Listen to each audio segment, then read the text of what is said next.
At my cousin's wedding in Los Angeles, I found my name replaced with +1 optional on the seating card.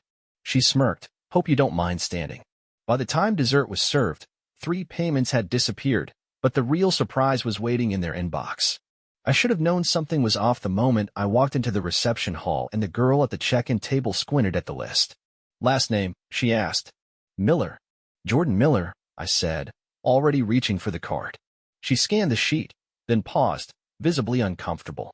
"Ah, you're listed as, +1 optional." She flipped the card toward me like she hoped I wouldn't see it properly. But I did. Name, +1 optional. Table, standing. I blinked. "Excuse me." And then I heard it, that voice. Sharp, fake sweet, and unmistakably smug. "Oh, don't be dramatic."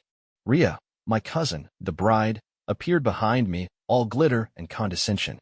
"You never RSVP'd with a +1, so I figured standing room would be fine. There's always the bar." She walked off laughing before I could respond, her overpriced heels clicking like punctuation on a punchline. I just stood there. For a second, I actually thought maybe I deserved this. Maybe I had let them treat me this way for too long. Because this wasn't new. This was just the latest hit in a long series of jabs. They've always found ways to remind me I wasn't really in the family, just orbiting around it. Useful, but disposable. Like when Rhea borrowed money for her bridal shower and promised to pay me back after the wedding. Or when her brother Matt asked if I could spot him for his flight in tux. Or when I realized I was still paying for the family Spotify account, because we didn't want to lose the playlists. And like in Fool, I always said yes. I was the reliable one. The stable one. The one who never made a fuss. But tonight? Tonight, they made a mistake.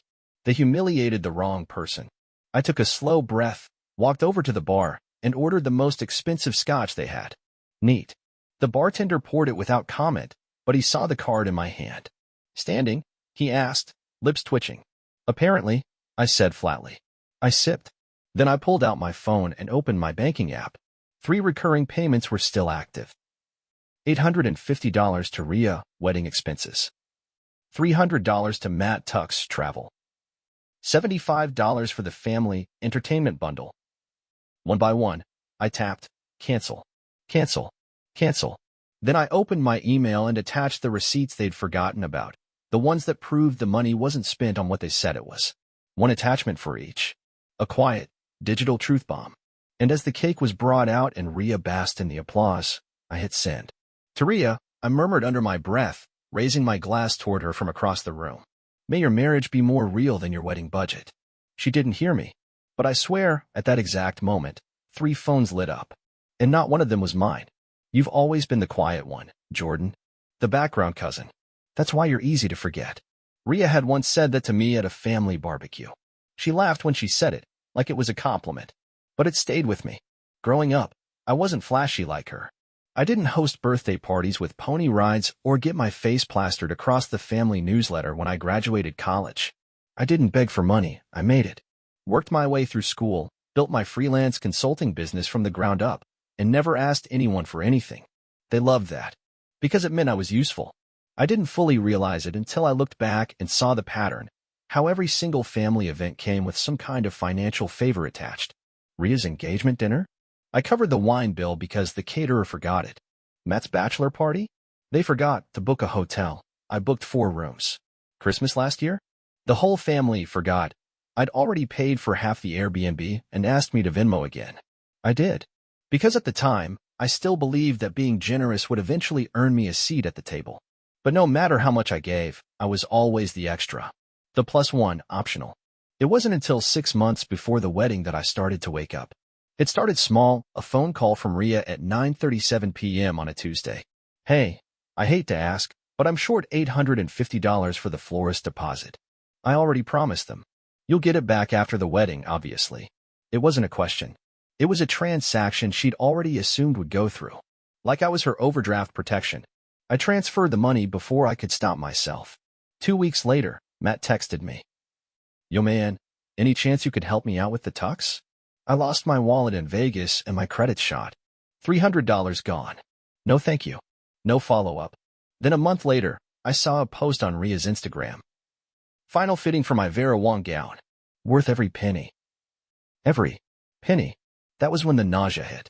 I scrolled through her profile, seeing photos of brunches, spa days, designer bags, $19 smoothies. My money had paid for those things. Not florist deposits. Not emergencies. Luxury. Indulgence. Lies. I should have cut it off then. But I didn't. I told myself it wasn't worth the fight. That I was being petty. That helping family was what you do. But the thing about being exploited? You only notice how deep it goes when it's too late. The week of the wedding, I got a group text. Hey guys. Quick update. Seating chart is tight. Some people may need to float.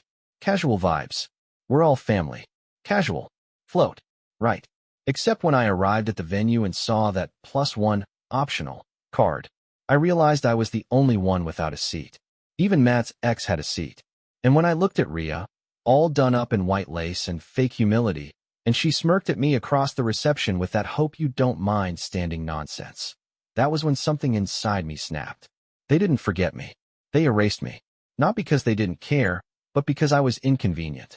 Because I no longer served a purpose in their performance of a perfect life. But the real slap came later, after I sent those receipts and turned off my phone for the night. The next morning, I woke up to chaos. My inbox had exploded. Subject, urgent what I asked this. Subject, I'm done with you. Subject, are you insane? From Rhea, from Matt, from her planner.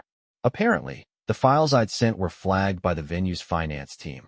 The same team now refusing to process Rhea's pending wedding reimbursements due to suspicious external contributions.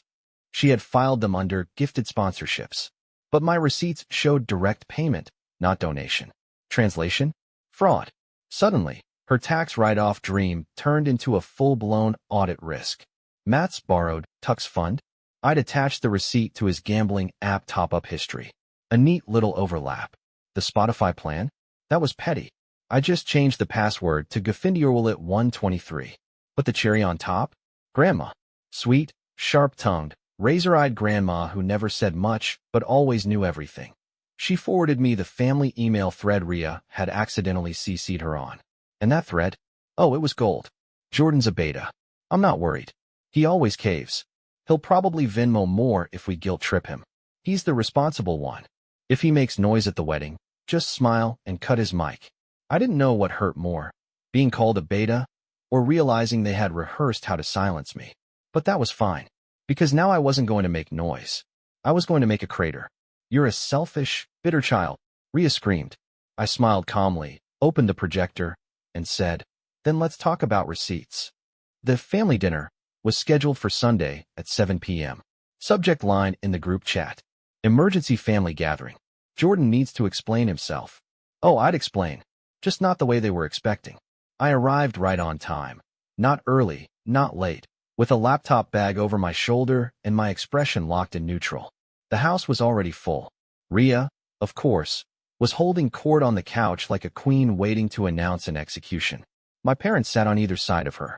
Matt leaned against the counter, arms crossed, glaring like I'd just insulted his haircut. I didn't sit. I walked in, set the laptop on the coffee table, and began connecting it to the living room TV. No one spoke.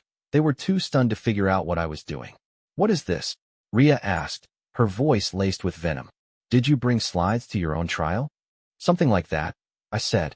Just figured we should all see the same truth before we start yelling. Slide 1. Wedding expenses, reality versus claims. $850 for the florist? Not quite. I pulled up the bank statement, the transfer straight to Rhea. Next to it, a photo from her own Instagram. Same day, same amount. Holding a brand new Gucci purse. Caption, a little bridal self-care. Matt cursed under his breath. Slide 2. Matt's missing Tux deposit. That $300 emergency. Also false. I zoomed in on a DraftKings statement. $300 deposited into his gambling app that same night. He'd actually posted about it in the fantasy football group chat. Rookie mistake. You hacked me. Matt growled. No, I said calmly. You sent it to the wrong thread. Remember? That one where you call me ATM Jordan? Dead silence. Slide 3. Family subscriptions, logged devices. Netflix. Spotify. iCloud. All 5 slots filled with family leeches. Rhea's profile? Queen Rhea. Her last played song? Thank You Next. Matt's history? Mostly gym playlists and podcasts about crypto scams. And the final slide? A screenshot of the family group chat. Jordan's a beta. He won't do anything. Just tell him it's for the wedding. He always folds. My mother gasped. My father leaned forward, squinting at the screen. Where did you get that? Rhea snapped. Does it matter? I said. You said it. You meant it. This is insane, she shouted. You think this proves something? You're ruining this family over a few dollars. I closed the laptop. No, Rhea. You ruined it the second you decided I was only valuable when I was useful. The second you put me on a card that said +1 optional and smirked. You're so dramatic, Matt scoffed. We've helped each other before. Big deal. Help? I repeated. Is that what this is to you? Exploiting someone until they break? Calling them weak when they finally say no? Dad stood up. That's enough. You don't speak to your family like this. I'm not, I said. I'm speaking to the people who turned me into a backup wallet with a heartbeat. You've lost it, Rhea said, voice rising. You think just because you have money now you can punish us? You're acting childish and resentful, Jordan. I smiled. No, I'm a man with receipts. And speaking of receipts, I pulled out my phone. Rhea, I CC'd your venue's accountant and your tax consultant on that email I sent. Turns out labeling direct payments as gifted sponsorships is considered tax misrepresentation. And your venue? They've already paused your reimbursement request. Her jaw dropped. You wouldn't. I already did. Matt slammed his drink down. You've completely lost perspective. Mom whispered, how could you do this to your sister? This was her wedding. Exactly, I said. A wedding built on lies and favors you never planned to repay. My dad glared at me. You're not welcome in this family anymore. I met his gaze, cool and steady. You made that clear the night you stood behind Rhea and let her humiliate me. I just didn't believe it until now. I picked up my bag, slung it over my shoulder. Oh, and Matt, you might want to check your DraftKings account. Looks like it's flagged for suspicious activity. Rhea stood, her hands shaking. I hope you know you just destroyed this family. No, I said. I'm just finally refusing to let you keep destroying me. And with that, I walked out. No dramatic door slam. No shouting. Just the sound of 4 people finally being forced to look at each other without a scapegoat to point fingers at. You should check your cousin's TikTok, the message read. It's going viral. And it's about you. When I walked out that night, I thought that was it. The last act. Curtains closed. I was wrong. I didn't even make it home before the text started. Rhea, you'll regret this one day. Matt, you'd better hope we don't cross paths again. Mom, please come back. We didn't mean it like that. I ignored all of them. For the first time in years, I felt something close to freedom. I went home, poured myself a drink, and sat in silence. No wedding drama, no subscription charges, no fake smiles. Just me. The next few days were quiet. Strangely quiet. I assumed they were licking their wounds, regrouping, maybe planning some new guilt campaign. Then came the video. It was Tuesday morning. I was brushing my teeth when I got a text from my old college roommate. Bro, you need to check your cousin's TikTok. ASAP. I froze. Opened the app. There she was, Rhea, in full makeup and fake tears, filming herself with soft music in the background. My cousin sabotaged my wedding. He was always jealous of me. He sent fake receipts to the venue, and now they're threatening legal action. He's dangerous. Please share this so others know what family betrayal looks like. I stared at the screen. The video had over 600,000 views. The comments were insane. He's a narcissist. I hope karma eats him alive. She deserves better. Stay strong, Queen. I wanted to scream. Instead, I scrolled down, and that's when I saw it. At Brian Left 2 had commented. She cheated. I have the proof. Don't believe a word she says. My blood turned cold. Brian. Her husband. I clicked the profile. It was real. And his next video? Even more shocking. Hi. I'm Rhea's husband, or was, until last week. I've seen the messages. I know who she really is. And she's lying to you. He posted screenshots, text Rhea had sent to friends bragging about how she'd play victim if Jordan tried anything. He showed the hotel bill, with charges for 2 spa packages during the bachelorette weekend she claimed she couldn't afford. He even uploaded a voicemail, Rhea's voice, saying, once Jordan's out, Grandma's inheritance is mine. And then he dropped the bomb. She's been siphoning money from Grandma's accounts for 6 months. And she forged Jordan's name on one of the withdrawal slips. I nearly dropped my phone. This wasn't just family drama. This was criminal. Suddenly, everything made sense. Why Rhea had pushed so hard to isolate me, humiliate me, make me look unstable. She needed me out of the picture before I discovered what she was really doing. I called my lawyer immediately. "Send me everything," he said. "If this is true, she's in serious trouble." And that was the start of it. By the end of the week, we had bank records from Grandma's nurse showing unexplained withdrawals. Handwriting analysis confirming the signature wasn't mine. A message from Grandma herself, saying she'd felt pressured by Rhea but didn't want to stir conflict. It was all unraveling. The girl who called me optional was now front-page local news under the headline. Bride accused of embezzling from elderly grandmother, family feud goes public. Matt deleted his Instagram. My parents went silent. The group chat? Dead. But the biggest twist? Grandma called me. Not her assistant. Not a text. Her. Directly. She said, "I always knew she was greedy. But I didn't know she was this cruel. Thank you for exposing it." And Jordan, I braced myself. "I've updated the will. It's yours now. All of it. Do with it what I should have done years ago, protect the family from people like her." I sat there, stunned. Not because of the money, but because, for the first time in my life, someone in this family believed me, stood with me, trusted me. It's strange how silence feels when you've spent your life surrounded by noise. The chaos of constant demands. The guilt trips disguised as family tradition. The whispers behind your back that you hear just loud enough to know they were meant for you. And then one day, it's all gone. Not because they stopped, but because you walked away. It's been 2 months since the wedding. 2 months since I stood in my parents' living room and finally told them the truth, not the version they wanted, but the one I'd swallowed for years. The one that tasted like ash and sounded like receipts. Rhea's TikTok career? Imploded. The venue filed a complaint with the IRS. Her fake sponsorship plan turned into a full audit. Her wedding planner dropped her as a client. One of the vendors even posted about her publicly, saying, "Let this be a warning. Not all brides are victims." Matt hasn't been online in weeks. Word is, he's been laying low since the DraftKings investigation flagged his account. Something about suspicious transfers from a shared family bank card, which was never meant to exist. My parents? Oh, they've gone quiet too. But not the kind of quiet that comes from peace. No, this silence is heavy, defensive, calculating. I received a voicemail from my father last week. "Jordan, this isn't how we raised you. You've embarrassed this family. There are consequences for what you did." I didn't delete it. I saved it.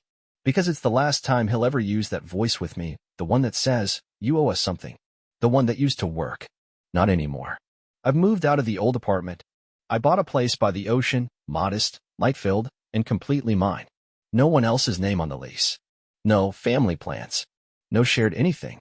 I canceled every auto payment that had ever linked me to them. Rhea's Spotify? Gone.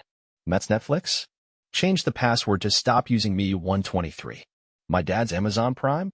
I called customer service and removed my card with the satisfaction of a man cutting the last rope on a sinking ship. And then something unexpected happened. People started reaching out. But not the ones I thought would. It wasn't Rhea or Matt begging for forgiveness. It wasn't my parents suddenly seeing the light. It was people I barely remembered. People on the edges of family functions. Distant cousins. High school friends. Even Brian, Rhea's now ex-husband. He messaged me the day after filing for divorce. "Just wanted to say thank you. You were the only one who ever told the truth. She lied to me for 2 years. Your receipts gave me the courage to walk away."